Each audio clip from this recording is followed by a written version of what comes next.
Hi guys, my name is Crystal. Welcome to my YouTube channel. This is about the 6th time I've done this video from various interruptions. Let's hope this is the last time I have to do it again. I'm Crystal. Welcome to my YouTube channel. Welcome old subscribers. Welcome new ones. If you like my videos, please press the like button. If you like them even more, please do subscribe. Right, Alexa, what's the time, please? It's 6:25 p.m. Alexa, what's the date today? Today is Sunday the 14th of August. And Alexa, what is the highest temperature that it has reached today? Alexa, what's the highest temperature it has today been? Currently, in Rochester it's 28 degrees Celsius with partly sunny skies. Tonight, you can expect cloudy skies, with a low of 18 degrees. Alexa, what's the highest temperature that has ever been reached and where? Here's something I found on Guinness World Records. The official highest recorded temperature is 56.7 degrees Celsius, which was measured on July 10, 1913 at Greenland Ranch, Death Valley, California, USA. Well, there you are, that's the highest temperature ever recorded. Right, so my son and I stayed up till 5 in the morning last night talking. We then went off to each in our own separate beds, and then I woke my son up about 10:30 this morning. I was up at 8. I was up at 8 a.m. after only having 3 hours sleep. As you know, lack of sleep can cause accidents, especially when you're driving and you're tired, or even just everyday activities. You can cut yourself open in cans of food and you need your sleep. But saying that, it was excessively hot last night anyway, and I probably wouldn't have slept properly anyway. So at 10:30, my son told me to wake him up. So Max was led in the bedroom with my son, my little chihuahua, because he went in there. He's very friendly. And the cats were in there as well. I didn't know what we was going to do today. It was just off the cuff. So my son got ready, I got ready, and we took Max out with us, which is the little chihuahua over there who's fast asleep, conked out. He has been out all day. He doesn't need to go out anymore. He's zonked for the day. He's hot, he's tired, he's been fed and he's watered, and he doesn't want to keep walking around. Right, so that's it for this evening. No more dog walking this evening. I've been out already with him, with my son, walking him around the field. So got in my son's car and we decided to go to Capstone Park. And it's as I remembered it when I went out with various people at Lansdowne Court. Some guys took me there. One of them said he was one of the Queen's horse guards. In a previous job, he was one of the Queen's horse guards. Whether that was the truth or a lie, I will never know, because I've never seen that guy again.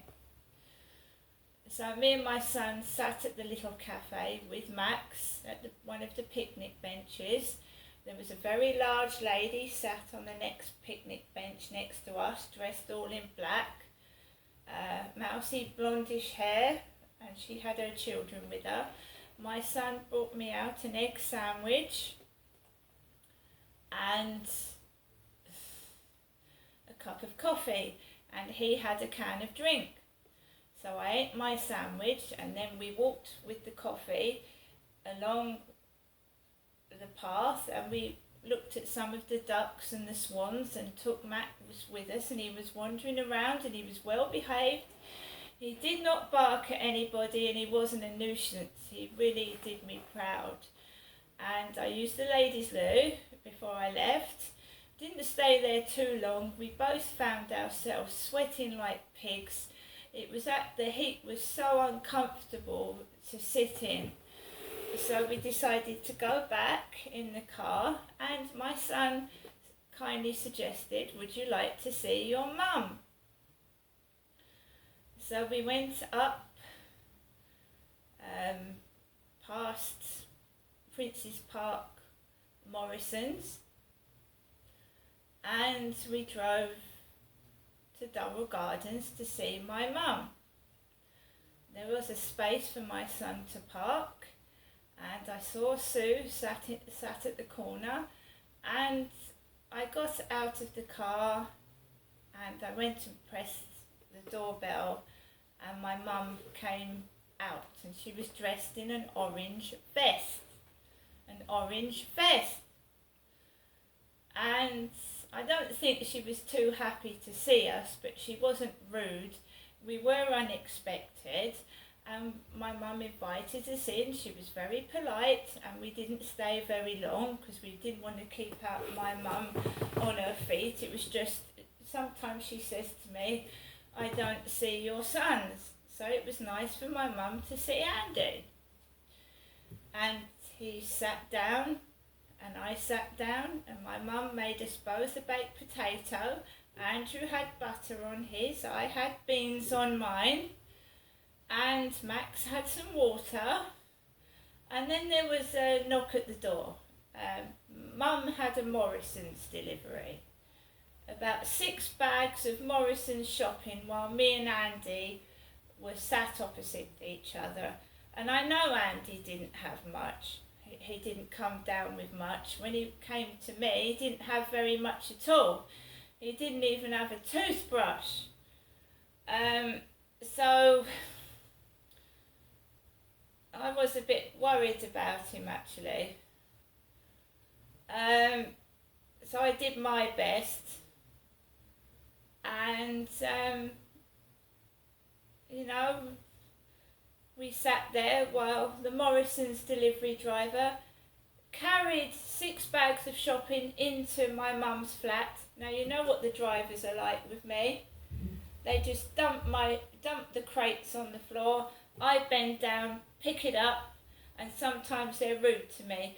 Well, this driver went into my mum's flat with 6 bags of shopping and carried them from the van and into her flat, 6 bags. She told me and Andy not to touch the shopping, not to help her, so we didn't. She was having a very long conversation with the Morrison's delivery driver, all dressed in black.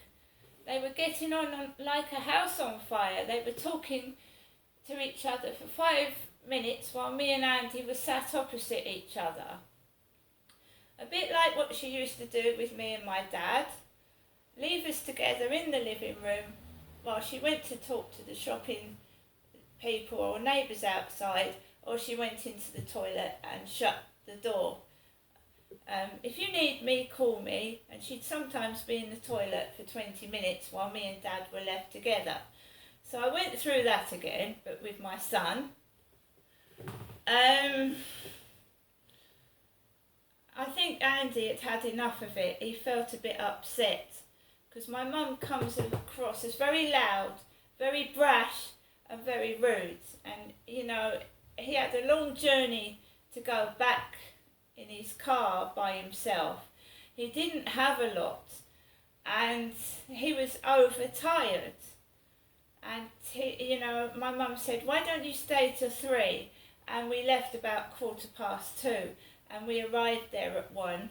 We didn't stay there very long at all. We arrived just after 1. She's unbearable and embarrassing.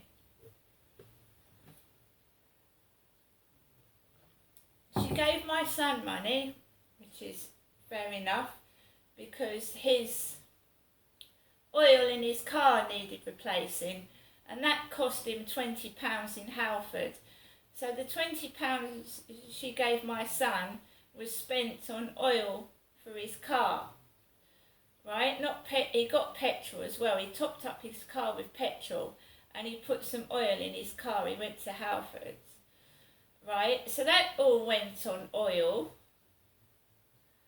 I've spent my shopping in the local co-op getting things I need to eat, and I also got my son a sandwich and a drink because he'd had absolutely nothing with it, right, bar a bag of dirty washing.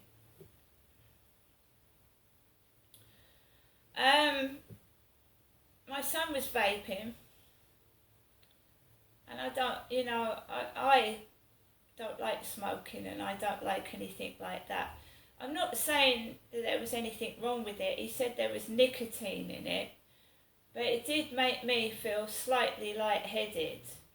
I don't know whether that's because it was very hot as well, but it was a nicotine vape pipe. And I don't smoke. I don't smoke cigarettes, I don't smoke vape pipes. And I find that my mouth, nose, ears and throat get irritated with smoke. So, from my mum's, we went to All Hallows. My son drove me around All Hallows, Hoo, Grain and St Mary's Hoo and the Isle of Grain, where my father Derek used to take me, his daughter, on holiday, not his wife Jennifer, but me, his daughter Genestra. He used to take me on holiday with him in 2009, 10 and 11. Before he had his heart attack in 2013. I didn't get to see EV9 or Thameside 68, the caravans that Derek bought me and himself and Mum several years ago for several £1,000s that caravan company repossessed off my father and had a lot of my personal belongings and ID. They took the lot. Photographs, ID, skates and boxes of toys and things that I was saving for the kids when they got older was all taken. When Dad failed to reach the payments of the caravans.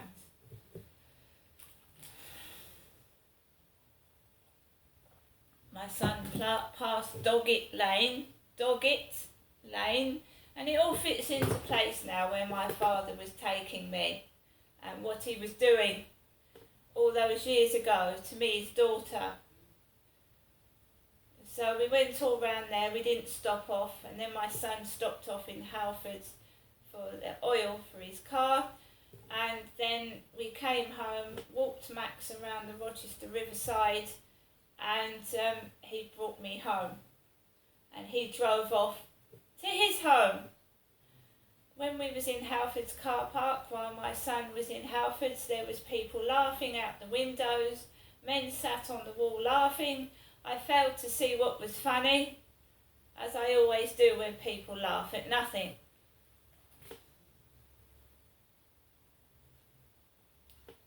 I'm not saying my son was doing this, but I could be, my dad was trawling me in the middle of the road, parking on double yellow lines, walking into shops with dogs on leads tied to them, sometimes barking at me as I went in the shop and baring their teeth. He was just being vile to me. Right?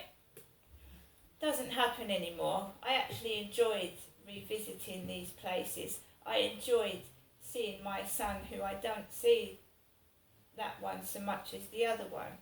So I enjoyed it. My mum gave me some money, she gave my son some money, I've got some food and some bits, and she had a nice load of shopping. And me and my son aren't nasty, we would have helped her carry the shopping in, but she wanted to bring the delivery driver into the flat, talk to him and show off, and she was the star of the show, while me and Andy were sat there watching. And he's going through a tough time, I'm going through a tough time, and now I've still got idiots. Do you want to meet me? Yeah?